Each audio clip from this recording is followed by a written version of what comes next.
Hola oyentes de Radio Sefarad y bienvenidos a este rincón del ajedrez en Radio Sefarad, que es Jaque a la Mente con René Mayer. ¿Qué tal, René? Buenas tardes. Bueno, ya saben que aquí recorremos cada 2 semanas biografías de grandes maestros, campeones del mundo del ajedrez, este deporte mental en el cual han descollado tantos judíos, y hoy seguimos hablando de uno de ellos que incluso alguna gente no tan mayor recordamos, porque llegamos a compartir algunos años de nuestra vida con él, como Víctor Korchnoi, que tú me dijiste que también lo llegaste a conocer, ¿no? No, yo lo vi, no lo conocí. Ah, lo viste de lejos, bueno. Estábamos hablando de él y llegamos más o menos a principios de los años 70. Sí, dejamos a Korchnoi, alias Víctor el Terrible, para mí el incombustible, puesto que movió las piezas hasta el final de su vida, que ocurrió hace unos pocos años, y lo dejamos. Pues hay un dato curioso que quería añadir, es que en 1972, justamente, Korchnoi apareció en una película soviética sobre ajedrez. Se llamaba Grossmeister, Gran Maestro, que es el título máximo. Suena más en yiddish que en ruso eso. Bueno, pues es alemán, y el GM, el Gran Maestro de ajedrez, que entonces era un título más preciado que ahora porque había menos grandes maestros, y desempeñaba el papel de entrenador y del actor principal. Bueno, eso es una pequeña anécdota, porque, claro, debía ser músico Korchnoi, después actor y finalmente fue ajedrecista. Hombre renacentista casi. Sí. Entonces, ya llegamos ahora a la fase más apasionante o más, digamos, cotillera de su vida, donde hay muchas anécdotas, que es la segunda final del torneo de candidatos. Entonces, hay un ciclo que se organizó para el Campeonato Mundial del 75. Recordemos a los oyentes que Fischer había ganado en 1972 el título mundial. Con muy pocos años, ¿no? Era muy jovencito. Sí, entonces tenía 29 años, creo, cuando... Sí, bueno, no tan jóvenes como ahora, pero No, ya para entonces sí para que era... entonces era fuerte, porque había tenido que derrotar a toda la maquinaria soviética, lo cual le llevó bastantes años. Por cierto, que vi ayer un video de Fischer en el metro de Nueva York, y cómo no, con un tablero concentrado, con un tablero de bolsillo sobre una posición mientras circula el vagón, el tren, y él, sin darse cuenta de nada, estaba tan enfrascado, absorto en sus meditaciones ajedrecísticas. Es decir, que el metro de Nueva York vale más que el Kremlin, eso es lo que querían demostrar. Sí, bueno, de todos modos, eso para decir que si llegó a derrotar a Spassky, que ya lo veremos en alguna... Sí, ya le dedicaremos, obviamente, a Fischer un espacio relevante en Jaque a la Mente, porque fue el que, digamos, creó un vendaval, arrasó en el tablero, en el mundo del tablero. En el mundo del tablero y en el mundo de las anécdotas también. Y en el mundo de las anécdotas también, habrá muchas anécdotas. Bueno, pero vamos con las de Korchnoi. De momento volvamos a Víctor Korchnoi, que se prepara para el ciclo de 1975. Ya lo digo, fue un esfuerzo inútil, porque al final el ganador, que fue Karpov, ya lo veremos, no pudo enfrentarse a Fischer. Después de haber ganado y el ciclo haber finalizado, Karpov se encontró con la negativa de Fischer a disputar el campeonato mundial. De modo que ganó el título. Negarse. Bueno, es decir, no aparece a jugar y ya está. Ajá. Y sigue siendo el campeón. No, y queda desposeído de su título si no quiere ponerlo en juego. Es lo que pasó. Fischer perdió su título por no presentarse. Por no presentarse porque puso condiciones drásticas, inventó pretextos. En realidad, esto era un asunto psicológico. Eso también hablaremos. Esto lo hablaremos, pero que sepan ya que vamos... El 75 fue un año duro para el ajedrez. Sí, o por lo menos frustrante, diríamos. Bueno, para llegar en el ciclo, para apuntarse como candidato, tuvo que primero enfrentarse a Karpov. Y quedaron empatados, primero en Leningrado, en el Internacional de Leningrado en 1973. Luego, en el match de candidatos de 1974, Korchnoi derrotó al joven brasileño, que era una estrella, Enrique da Costa Meking, que por cierto después se retiró durante muchísimos años del ajedrez en busca de una espiritualidad recóndita, y volvió hace poco a reaparecer, ya menos fuerte. ¿Sí? Se encontró a sí mismo y volvió. Eso quiere decir que el ajedrez, los ajedrecistas tienen una beta en general muy próxima a la espiritualidad o a la locura, no se sabe muy bien. Pero esto es lo que pasó. Derrotó a Meking, que había ganado en Petrópolis, en Brasil, y lo derrotó pues por 7,5 a 4,5. Y después finalmente derrotó a Petrosian, que había sido campeón del mundo, el armenio que siempre me hizo pensar en la figura de un peluquero más que de un campeón mundial de ajedrez, porque si uno examina su fotografía, le veo mucho más con unas tijeras que ante un tablero. A mí siempre se me apareció como muy feroz por el nombre. Sí, Petrosian. Es un armenio, típico nombre armenio. Bueno, pues lo derrotó en Odessa, Crimea, y ya pues Petrosian abandonó el match después de 5 partidas, cuando ya Korchnoi lideraba con 3-1 y unas tablas. Bueno, con esta victoria sobre Petrosian, Korchnoi ya se dispuso a enfrentarse a Karpov en la final de los candidatos. Iban muy parejos. Sí, y sería el ganador el que se enfrentaría a Fischer en el 75.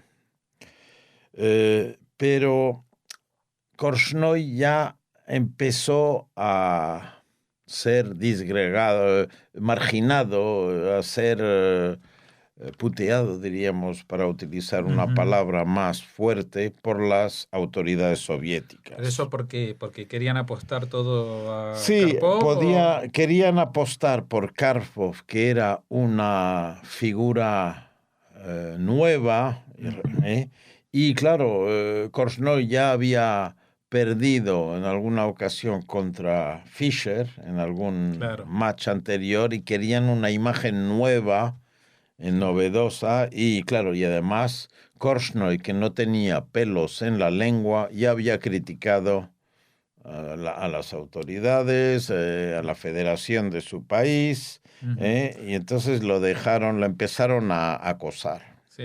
Esto ya anticipa lo que pasará el año siguiente. Sí, es decir, esto no ocurre por casualidad. Su abandono, su exilio ya llevaba tiempo. Se mascaba en el aire. Estaba en el candelero, diríamos. Y bueno, pues recibió en el match contra Karpov, recibió la ayuda de Bronstein, a quien conocemos, pero le castigaron también.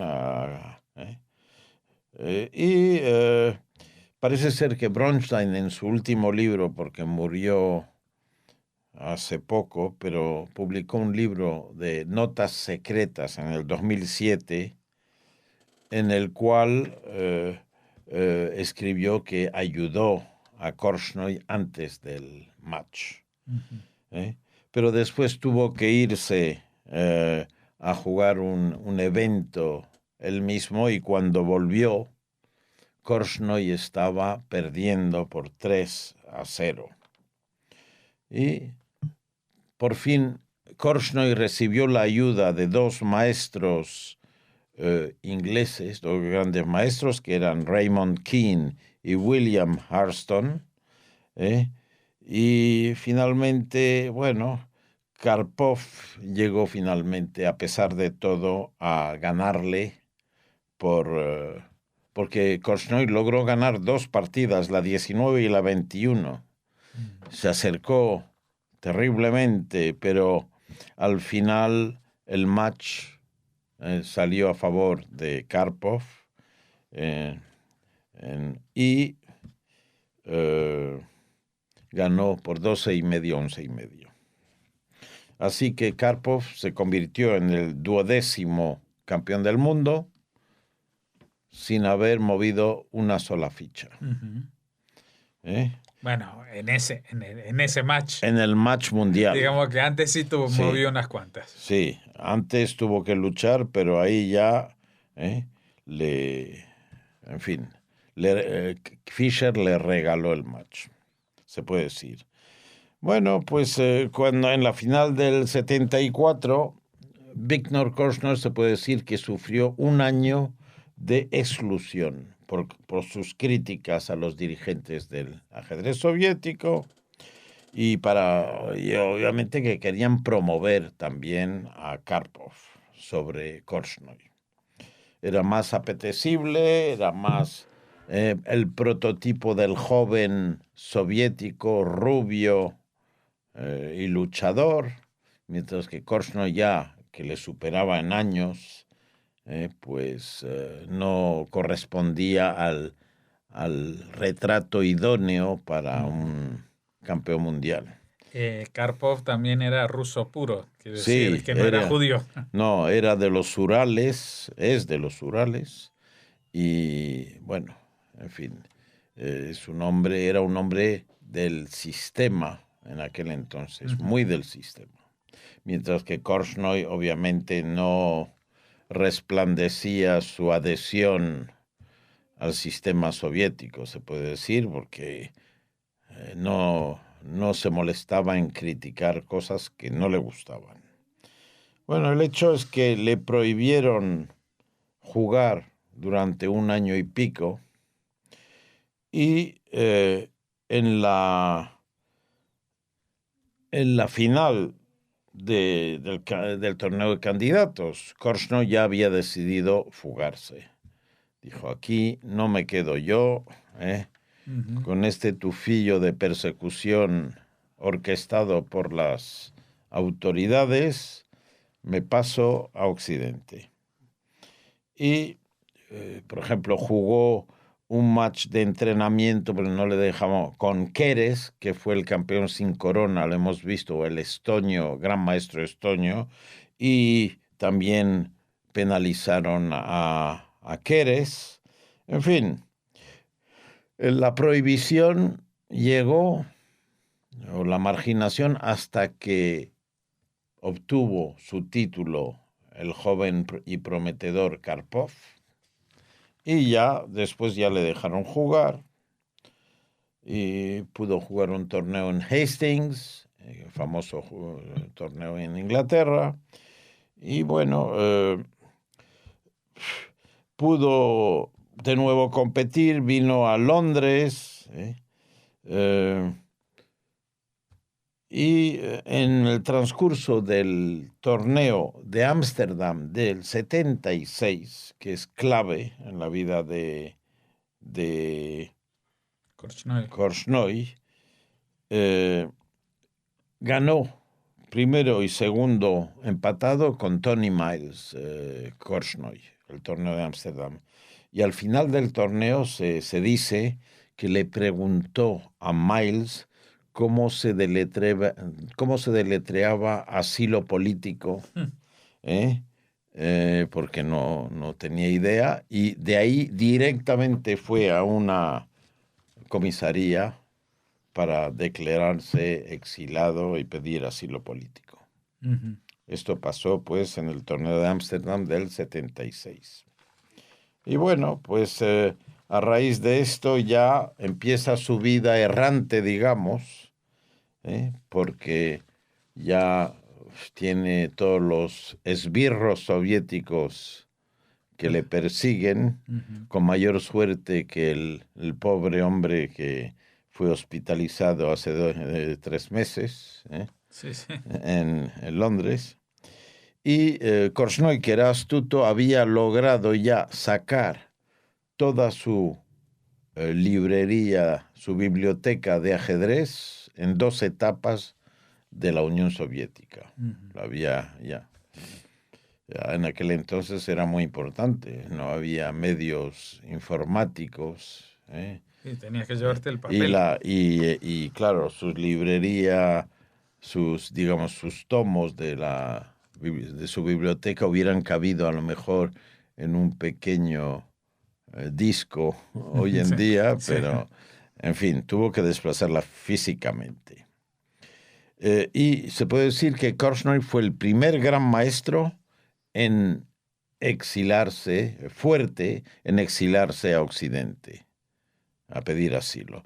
Su mujer y su hijo quedaron detrás, no pudo sacarlos. Uh-huh. Y bueno, residió primero en Holanda, donde daba exhibiciones de simultáneas para sobrevivir, jugaba torneos, jugó contra la estrella holandesa, que yo sí conozco, porque incluso lo invité a cenar a casa un día hace muchos años, el holandés Jan Timman, y un hombre muy simpático, muy holandés, de la generación, rebelde, se puede decir. Y bueno, le derrotó a Timman, y después ya se pasó a Alemania y por fin acabó en Suiza en 1978, donde ya adquirió la ciudadanía. La nacionalidad. Sí. Entonces, bueno. A partir de entonces ya lo dejaron tranquilo los soviéticos un poco. Sí, bueno, no, porque ahí ahora empieza lo épico, empieza ahora. Bueno, yo te propongo que como estamos por entrar en esta nueva etapa de la vida de Korchnoi, hagamos un paréntesis aquí y ya lo retomamos desde que ya está a salvo en Occidente. Sí, bueno, queda todavía mucho porque hablar de sus 2 matches por el título mundial contra Karpov. Por supuesto que y bueno, algunas cosas más que son importantes. Por supuesto, hablaremos de ella en la próxima entrega, ya será la 4ª y seguramente la definitiva. Bueno, a lo mejor nos hace falta una 5ª para rematar, no lo sé. Pero bueno, no hay prisa. Si él tardó tantos años en exilarse, nosotros también. Tendremos un poquito de paciencia. Muy bien. De momento, como siempre, les invitamos a volver a oírnos dentro de 2 semanas aquí en Jaque a la Mente y nuevamente con René Maya. Muchas gracias, René. Buenas tardes.